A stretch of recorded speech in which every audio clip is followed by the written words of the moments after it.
How ancient humans escaped giant floods. The water came without any warning, not slowly rising river water, a wall of water moving fast, taller than the tallest trees nearby, destroying everything in its path instantly. Ancient humans had minutes to react, sometimes less than that, and somehow many of them survived. Floods were not rare events then. They were a defining feature of ancient life. The world 50,000 years ago was different. Massive ice sheets covered enormous portions of land.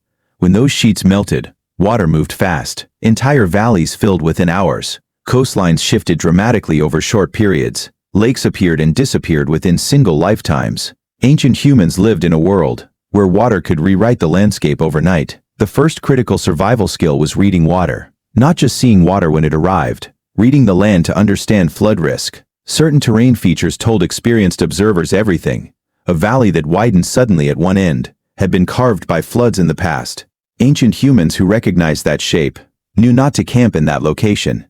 A river bend with smooth rounded stones had experienced high water repeatedly over time. The land remembered every flood that passed, and ancient humans learned to read that memory. Soil color revealed flood history precisely. Dark layered soil near rivers meant flooding. Light sandy deposits indicated ancient high water. Specific plant species only grew in floodplains. Ancient humans recognized these plants as warnings, not because someone told them directly, because they had seen floods arrive. In places where those plants grew before, the landscape was a map of past disasters. Animal behavior was the most reliable warning. Animals detected incoming floods before humans could. Certain insects moved to higher ground first. Then ground-dwelling rodents began relocating upward.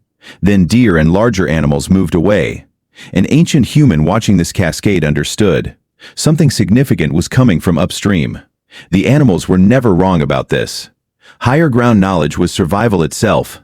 Ancient humans memorized their territories in 3 dimensions, not just directions and distances between locations, but elevation changes across every part of territory.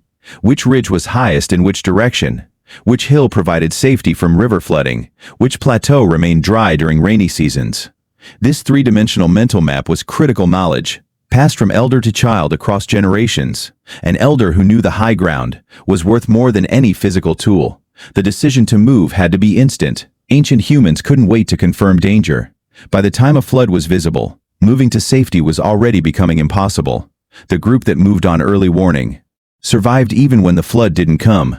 The group that waited for certainty often discovered the price of certainty directly.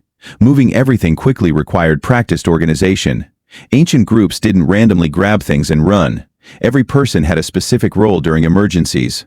The strongest carried the heaviest survival materials first. Fire materials were the highest priority always. Without fire after a flood, survival collapsed fast. Children were moved first to designated high points, then adults followed in organized relay patterns. It was rehearsed during calmer conditions repeatedly. Floods also separated groups from each other violently. A fast-moving flood could split a group instantly.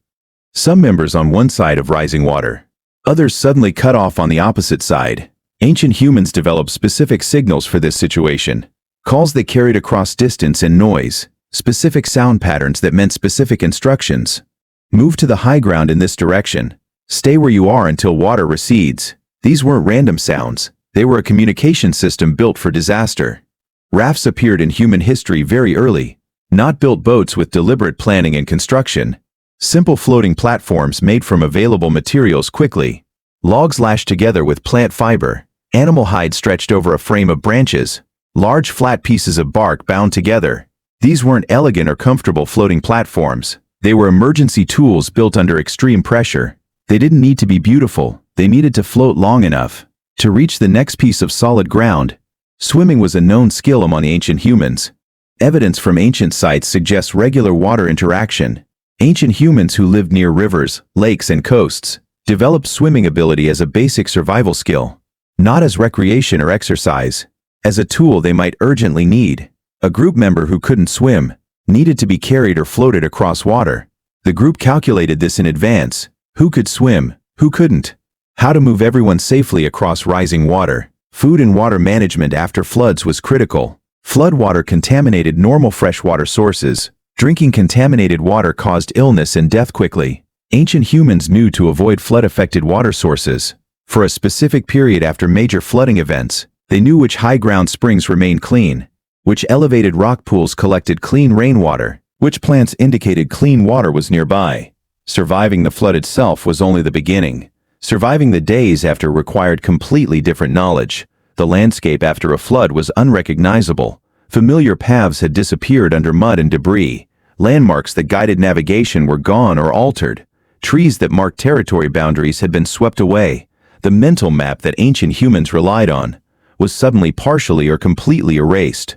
Reorienting after a major flood required specific skills, finding the sun and stars to establish direction, then moving to the highest visible point first, to assess what the landscape now looked like.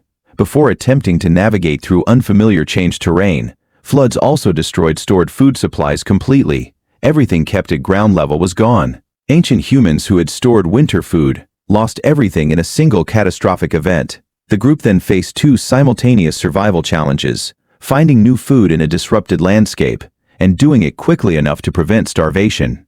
Floods often came in rainy seasons, when hunting was already more difficult than normal. The combination of flood and disrupted food sources was among the most dangerous situations ancient humans faced. Groups helped each other after major floods. A group that lost everything needed immediate support. Neighboring groups sometimes provided emergency food and shelter, not from abstract generosity, from understood reciprocity across long time periods. The group that helped after this flood might need help after the next one. Ancient humans understood this calculation intuitively and completely. The investment in helping others after disaster was insurance against their own future disasters. The stories of great floods spread everywhere. Not one flood, many floods. In many different places across thousands of years, ancient humans experienced catastrophic flooding repeatedly, and the survivors told those stories constantly, around fires for generations after the events. The stories became part of cultural knowledge, warning future generations about flood behavior and danger, teaching them what to watch for beforehand, teaching them where to go when warning appeared. The stories were not mythology originally. They were survival instructions passed through narrative. Evidence of ancient flood survival exists in the ground. Archaeological sites that were abandoned suddenly exist everywhere. Locations where everything was left behind instantly. Tools still positioned as if work had just stopped. Fire pits still holding ash in proper position. The occupants left so fast they took nothing. And in some of those sites, above the flood layer in higher soil, evidence of the same group returning afterward. Same tool styles, same fire techniques, same cultural markers. They came back to what had been their home. After the water receded and left, ancient humans were not passive victims of floods. They read the signs that preceded major flooding. They moved before the water arrived when possible. They organized their escape with practiced efficiency. They helped each other cross floodwater when necessary. They reoriented themselves and changed landscapes after floods. They rebuilt in better locations with better knowledge. Each flood that a group survived added specific knowledge to the group's total understanding. Knowledge about what warning looked like beforehand. Knowledge about what survival required during the event. Knowledge about what recovery demanded in the aftermath. The groups that survived floods most consistently were not the strongest or the fastest groups. They were the groups that remembered best. The ones that carried the stories forward carefully. The ones where the elders were listened to when they said the water was coming. Even when the sky looked perfectly clear. Even when the river looked completely normal. Even when nothing visible suggested any danger at all. The ones who listened to experience lived to pass that experience forward.